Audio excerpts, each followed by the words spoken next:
Hi, sociology with Dhruv Dikshit channel आपका स्वागत करता है। मैं ध्रुव कुमार दीक्षित आज आपके साथ मध्य प्रदेश छत्तीसगढ़ की जनजातीय समाज पे जो चर्चा कर रहा हूँ उसी सीरीज के तहत ट्राइबल सोसाइटी के तहत जनजातीय समाज के तहत आज एक और जनजाति के बारे में आपसे चर्चा करूँगा। ये वीडियो जनजातीय समाज पे उनके रहन सहन, निवास, उत्पत्ति, उनकी गोत्र, उनकी जीवनचर्या, उनकी संस्कृति, इन सारे आयामों पे केंद्रित करके बनाए जा रहे हैं। आज आपके साथ जो मैं जिस जनजाति की बात कर रहा हूँ वो मध्य प्रदेश की एक संख्यात्मक दृष्टि से उसको अपन बहुत कम है, अल्पसंख्यक जनजाति के रूप में ले सकते हैं ये, लेकिन एक प्रतिष्ठित और अलग पहचान रखने वाली जनजाति है। इसको हम कहते हैं, ये कहलाती है बिंजवार। ये बिंजिया के नाम से भी इसका नाम चलन में है, बिंजिया जनजाति। इनका जो निवास है प्रमुखतः जो मध्य प्रदेश में और छत्तीसगढ़ में है, तो मध्य प्रदेश की बात करेंगे। मध्य प्रदेश में बालाघाट, रायगढ़ इनका निवास है। वहीं बिलासपुर और सरगुजा ये पहले मध्य प्रदेश में थे। मध्य प्रदेश का विभाजन होने के बाद में रायगढ़, बिलासपुर, सरगुजा छत्तीसगढ़ में चले गए। तो मूलतः बालाघाट, रायपुर, बिलासपुर, सरगुजा में रहते थे, जिसमें से अब मध्य प्रदेश इनका निवास है। बिलासपुर से सटे, बिलासपुर के बाद चूंकि मंडला भी सटा हुआ है बिलासपुर से और बालाघाट से भी, तो कुछ जनजाति बिंजवार की आपको बालाघाट और मंडला में मिलती है। बाकी बालाघाट, मंडला, मध्य प्रदेश इनका निवास है और इसके बाद छत्तीसगढ़ में। बालाघाट में इनकी संख्या मंडला की तुलना में ज़्यादा है। ये द्रविड़ियन फैमिली के हैं और कुछ जो एंथ्रोपोलॉजिस्ट हैं उनका कहना है बिंजवार जो हैं वो बैगा जो ट्राइब्स है, मध्य प्रदेश की प्रमुख प्रिमिटिव ट्राइब है, आदिम जनजाति बैगा, उससे पृथक हुआ एक भूस्वामी समूह है जो कृषि कार्य में संलग्न है। ये कुछ लोगों का ऐसा मानना है और कुछ के पर ये इसलिए सेट नहीं होता क्योंकि द्रविड़ियन जब ग्रुप में आप इनको रखते हो कि द्रविड़ियन परिवार के हैं बिंजवार, बैगा तो मूलतः कोलारियन समूह की है, इसलिए अब इसमें विरोधाभास है। ये एंथ्रोपोलॉजिस्ट ने इस पर चर्चा की है, वो मैंने आपके साथ रखी। इनका जो मूल ओरिजिन या उद्गम है ये अमरकंटक, जो मध्य प्रदेश की जीवनदायिनी नर्मदा उद्गम स्थल है, वहाँ अमरकंटक के वन प्रांतों में सतपड़ा और बिंद पर्वत की जो श्रृंखला है वहाँ इनकी उत्पत्ति या स्रोत माना जाता है। इसमें इस एरिया में मूलतः गोंड, बैगा, प्रधान, अगरिया, धोबा दूसरी अन्य जाति है। बिंजवार मूलतः अपने आप को विंध्याचल पर्वत श्रृंखलाओं से का अपना उद्गम मानते हैं और इस एरिया में नर्मदा और भी कई जीवनदायिनी रेखा नदियां हैं।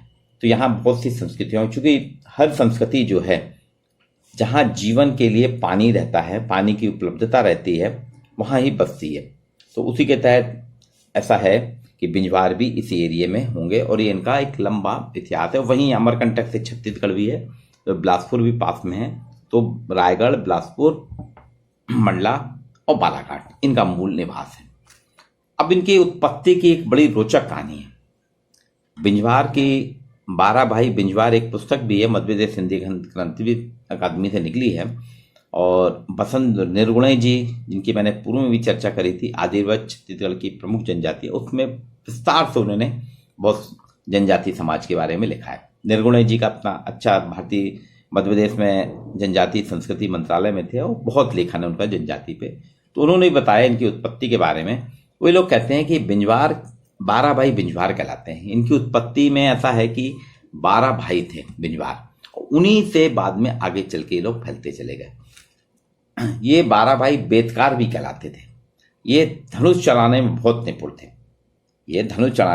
थे। इनकी ऐसा माना जाता है विंध्यवासिनी माता के 12 पुत्र थे और ये बचपन से ही बहुत प्रतिभाशाली थे और 12 के 12 पुत्र एक से बढ़कर एक धनुष विद्या चलाने में होशियार थे। मतलब इनको आप एकलव्य और अर्जुन के समकक्ष भी रख सकते हैं। कर्ण, एकलव्य, अर्जुन, ऐसे 12 के 12 पुत्र जो थे विंध्यवासिनी के, धनुर्विद्या के बहुत बड़े धनुर्धर थे, विद्वान थे धनुर्विद्या में। इनको ये शब्दभेदी बाण भी चला देते, ऐसा था।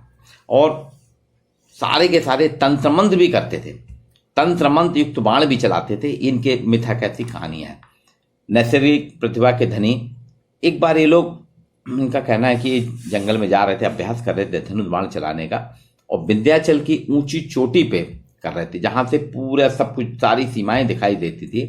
और ऐसा इनकी कहानियों में है कि इनके एक भाई ने जो तीर चलाया, तो उड़ीसा पुरी के तट पे जो जगन्नाथ जी का मंदिर है, उसके भगवान जगन्नाथ मंदिर के द्वार पे जाके वो तीर लगा, और वो तीर ऐसा लगा कि दरवाजा पूरा बंद हो गया, अब दरवाजा खुल नहीं पा रहा था।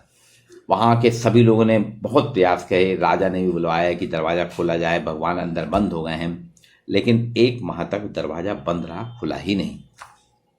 बहुत प्रयास हुए, काफी इनाम रखा गया कि जो भी दरवाजा खोलेगा उसको इतना इनाम देंगे, घोषणा हुई, तब खूब डोंडी पिटवाई गई, मुनादी हुई, लेकिन कुछ भी नहीं हुआ, तब दरवाजा खुला ही नहीं।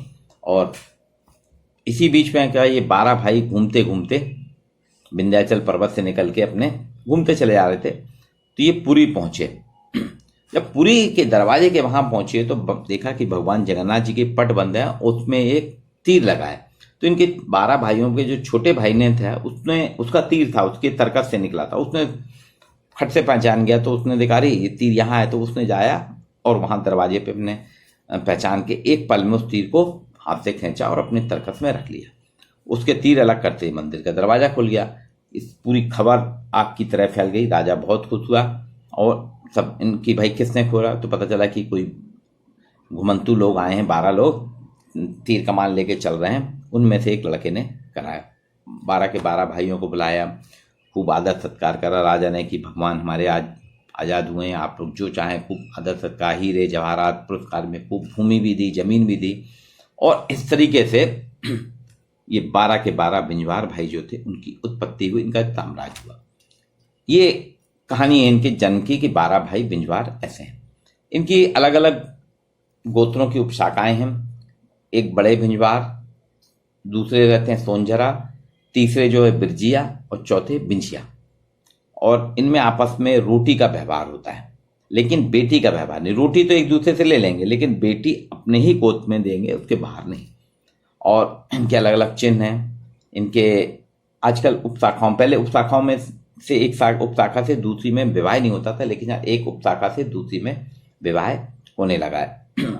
और ये धीरे धीरे क्या है, थोड़ा बदलाव आता जा रहा है। इनके कई गोत्र हैं, बाघ, सेत बाघ, करही बाघ, टोंडका, ऐसे कई पेड़ पौधों से जुड़े हुए हैं। वन, पहाड़, घर, इनके घर में सारी चीजें आपको मिलेंगे। और गोत्र भी इनके उन्हीं से, माझी, सिरई, जाल, दूध, कमरिया, पंचमाली, ये कई गोत्र हैं इनके। ये सारा इनका जीवन जंगल और जीवन के साथ जुड़ा हुआ है। इनका जीवन जो है जंगल और प्रकृति से जुड़ा हुआ है, उसके सानिध्य में। इसलिए गोत्र के नाम देखिए, सभी जनजातियों में भी देखा हमने, पेड़ पौधे, पशु पक्षी प्रकृति से ग्रहण किए हुए थे।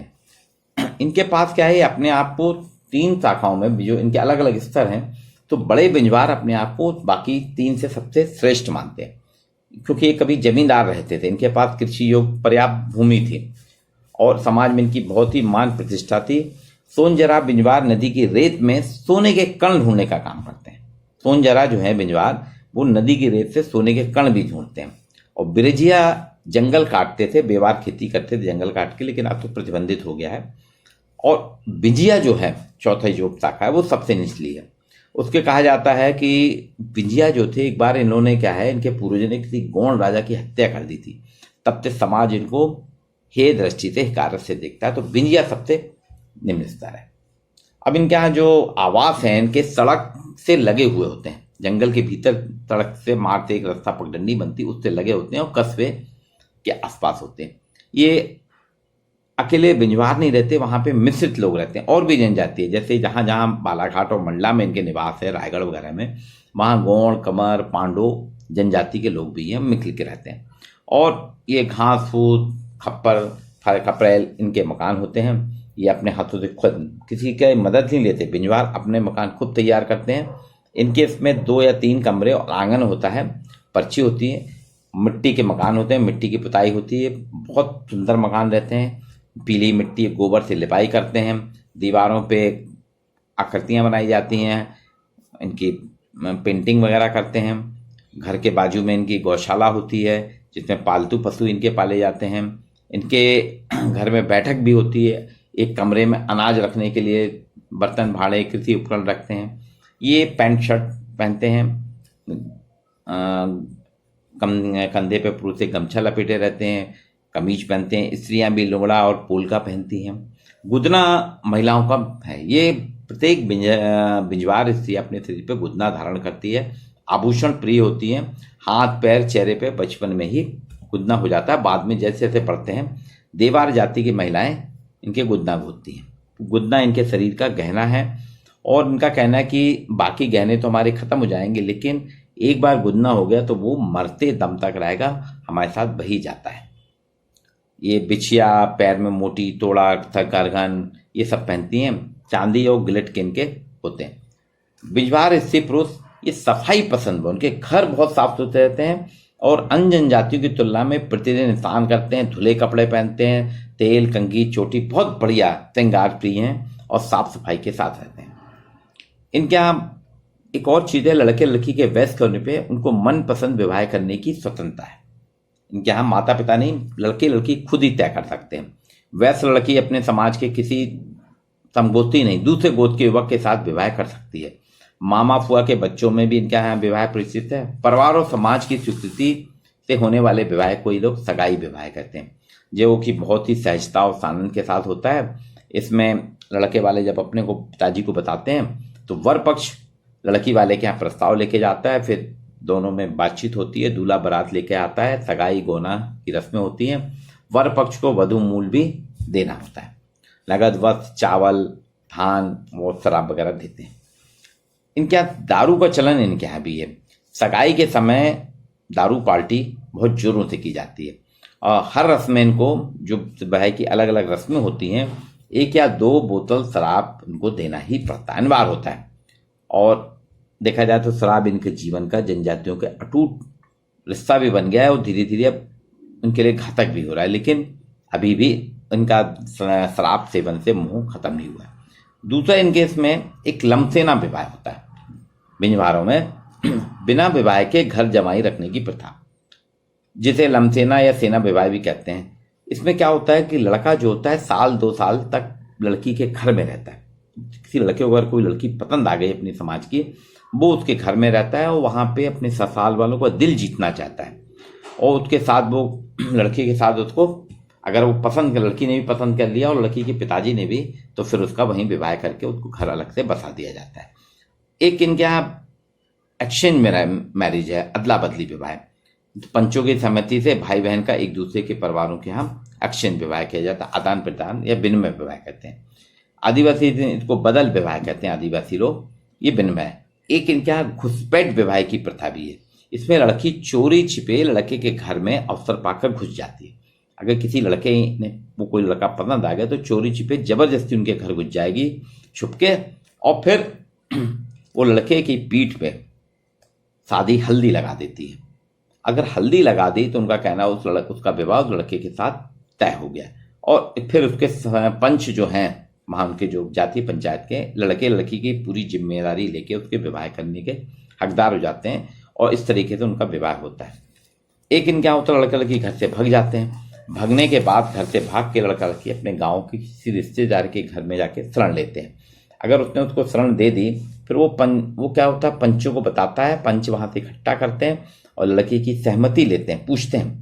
अगर लड़की बताती है कि हाँ मैं स्वेच्छा से लड़की के साथ भाग कर आई हूँ और अब मैं पूरी जीवन इसी के साथ रहना चाहती हूँ, तो पंच क्या करते हैं, लड़की की इच्छा को सर्वोपरि मान के उसके पिता को खबर करते हैं, बोली ऐसी ऐसी बात है और आप इनका विवाह करा दीजिए। और फिर उनका अगर राजी हो गए तो ठीक है, नहीं होते हैं तो पंच लोग क्या करते हैं, साल वृक्ष का जो लकड़ी रहती है उसको गाड़ के रिश्तेदारों के साथ कहते हैं, जिससे कहें कि आप यहाँ फेरे लेके प्रथम विवाह का संपन्न कराते हैं उसकी साक्षी में।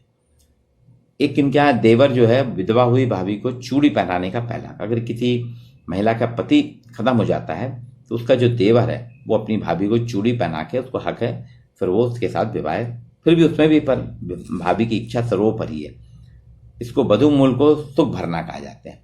प्रत्यक्षता विवाह में वर्तमान पति को महिला के पूर्व पति को नगद रकम देके उसके आभूषण देना होते हैं। इसको भी उनके यहाँ पवित्र बंधन माना जाता है। तो ये अलग अलग प्रकार से इनके यहाँ है। बिंजवारों का जो मुखिया होता है वो 5 से 6 पत्नी रख सकता है। हालांकि अब ये सब खत्म होते जा रहे हैं, लेकिन ऐसा पहले था। जो धार्मिक जीवन इनका, ये अपने आप को बहुत सनातन मानते हैं। इनका कहना है कि अदृश्य शक्ति भगवान ने चराचर जगत की रचना की है और उसी ने जीव जंतु पेड़ पौधे प्रकृति, इसलिए प्रकृति के बहुत ज़्यादा पूजक हैं।